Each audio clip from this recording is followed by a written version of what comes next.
Graduate MLC ఎన్నికలు వచ్చినాయి. ప్రధానంగా పెద్దలు సుదీర్ఘ పోరాట అనుభవం ఉండి, పరిపాలన అనుభవం ఉండి, ప్రజా సమస్యలు తెలిసినోడు ఇవాళ పెద్దల సభకు పోటీ చేస్తున్నారు మాజీ మంత్రివర్యులు జీవన్ రెడ్డి గారు. ఇవాళ జీవన్ రెడ్డి గారు పోటీ చేస్తున్న నియోజకవర్గాలలో పూర్వపు మెదక్ జిల్లా కూడా అందులో ఉంది.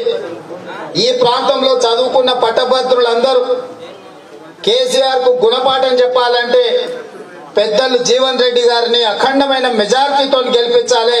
ఇక్కడున్న ఓటర్లే కాదు, ఎక్కడెక్కడ ఓటర్లు ఉన్నారో తెలుసుకొని మెదక్ జిల్లా, పూర్వపు మెదక్ జిల్లాలో ఉన్న ఓటర్లందరినీ సమన్వయం చేసుకొని మన బంధువులు కరీంనగర్, నిజామాబాద్, ఇతర ప్రాంతాలలో ఉన్న పట్టభద్రులందరినీ కూడా వాళ్ళ ఓటర్ లిస్టు తీసుకొని ప్రతి ఒక్కరికి ఫోన్ ద్వారానో వ్యక్తిగతంగానో సంప్రదించి ఇవాళ శాసన మండలిలో కాంగ్రెస్ పార్టీ శాసన మండలి సభ్యులను అన్యాయంగా టీఆర్ఎస్ లో కలుపుకొని విలీనమైపోయింది. టీఆర్ఎస్ పార్టీలో విలీనం చేసుకొని కాంగ్రెస్ పార్టీ ప్రాతినిధ్యమే లేకుండా శాసన మండలిలో చెయ్యాలని చెప్పి కేసీఆర్ కుట్ర చేస్తున్నాడు. ఈ కుట్రను తిప్పికొట్టాలన్నా, పేద ప్రజల గలం శాసన మండలిలో వినిపించాలన్నా పెద్దలు జీవన్ రెడ్డి గారికి పట్టం కట్టాలి. అత్యధిక మెజార్టీతో గెలిపించడం ద్వారా ప్రజాస్వామ్య స్ఫూర్తిని బ్రతికించాలి. పాత్రికేయ మిత్రులు కూడా ఆలోచన చేయాలి.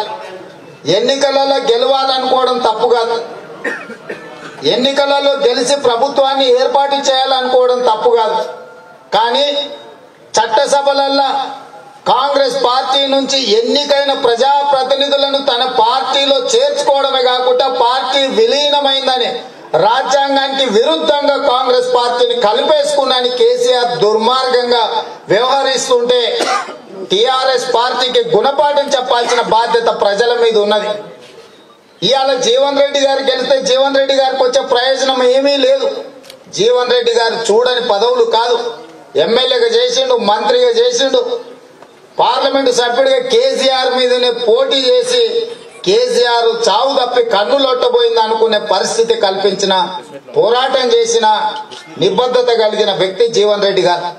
ఇవాళ జీవన్ రెడ్డి గారి గెలుపు మనకు అవసరం ఉన్నది, పేద ప్రజలకు అవసరం ఉన్నది. చట్టసభలో కాంగ్రెస్ పార్టీ గలం వినిపించడానికి జీవన్ రెడ్డి గారిని గెలిపించాల్సిన బాధ్యత ప్రతి ఒక్క కాంగ్రెస్ పార్టీ కార్యకర్త మీద ఉన్నది. ఈ సందర్భంగా నేను పిలిపిస్తున్నా, కాంగ్రెస్ పార్టీ కార్యకర్తలు సైనికుల్లాగా పనిచేసి పెద్దలు జీవన్ రెడ్డి గారిని గెలిపించి శాసన మండలిలో పేద ప్రజల గలం విప్పించడానికి కేసీఆర్ కు భజన చేసేటోళ్లే కాదు, కేసీఆర్ బాజా భజంత్రి వాయించేటోళ్ళు కూడా చట్టసభలో ఉండాలని చెప్పి జీవన్ రెడ్డి గారిని గెలిపించాల్సిందిగా మిత్రులందరికీ విజ్ఞప్తి చేస్తున్నా.